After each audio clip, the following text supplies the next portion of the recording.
Back to another episode of Full Court Focus.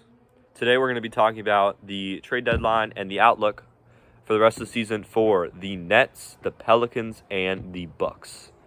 Three teams that are in weird spots, so let's talk about it. First of all, the Nets made mostly moves that helped other teams dump salary. They acquired Josh Minott from the Celtics for cash. They acquired Hunter Tyson in a 2032 second for a second-round pick from the Nuggets, who was subsequently waived. And they also acquired Ochai Agbaji and a 2032 second-round pick and cash. So 3 moves that really don't have much impact besides getting some second-round draft capital.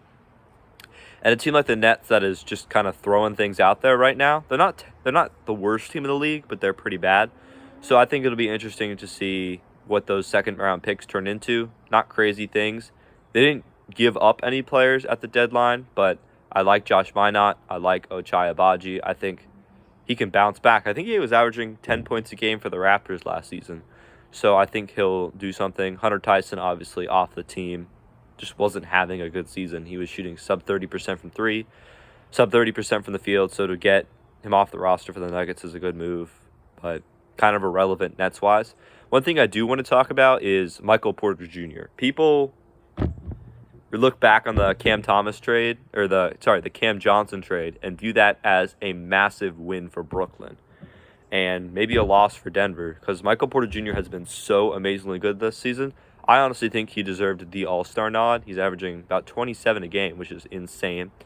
But the marvelous thing to me is that he hasn't really changed his play style. He's still a catch-and-shoot kind of player, a spot-up kind of player. He's been a better passer. He's been a better defender. Those little things do help. But he hasn't really been that super ball-dominant guy. He's just been, you pass to me, I'm ending the possession kind of thing. And that's worked. I really like Noah Clowney as a young piece. I think he's going to be really, really good whenever you have a big guy that can shoot and play defense. I don't love Nick Claxton. He's a really good defender, but I don't know. Day'Ron Sharpe, I really do like. Great rebounder, really young player. Nolan Traore, a lot of people haven't mentioned him, but he has been elite. I think he's going to turn into something really special. Ben Seraph has been very disappointing, an international prospect that hasn't done much this season, and Yegor Demer has been decent this season. But I think they have a decent young roster. They have a future ahead of them, and I'm excited to see what happens. Moving on to the New Orleans Pelicans, disaster of a franchise this season. They traded away their first-round pick this year at the draft last year for Derek Queen, who has been good. I don't know. I think the Jokic comparisons were definitely unwarranted, but he hasn't been a bad basketball player. He's dismantled Zion from the starting lineup, which is a pretty big accomplishment.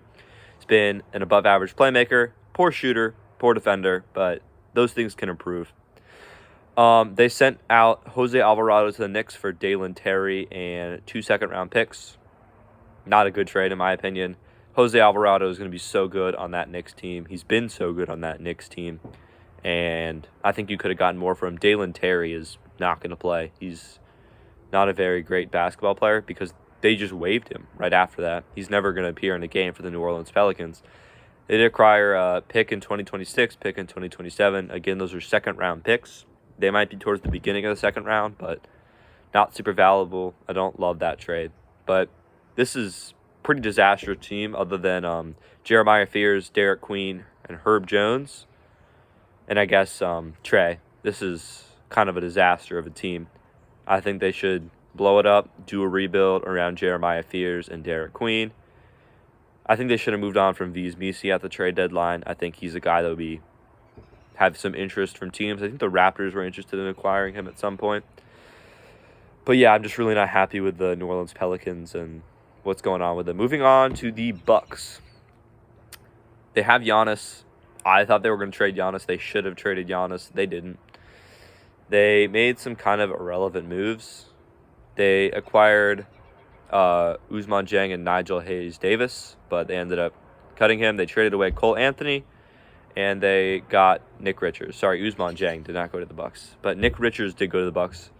But these are really small moves. They're not crazy good basketball players. So the Bucks, I think they should have tried to move on from Kyle Kuzma. I understand that there's not a lot of interest there, but I think there might be. There might be a little bit of interest. I think the Nets might have been willing to take on that contract, possibly Toronto.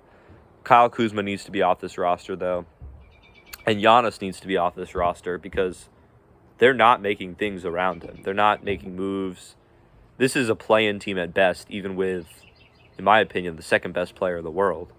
So, a little bit disappointing. Their offseason, I think, or their trade deadline. Giannis will be gone soon, though. And I think that's the right move. I think rebuild around some young guys. We'll see what goes on. But yeah, thanks for watching this episode of Full Court Focus. See you in the next one.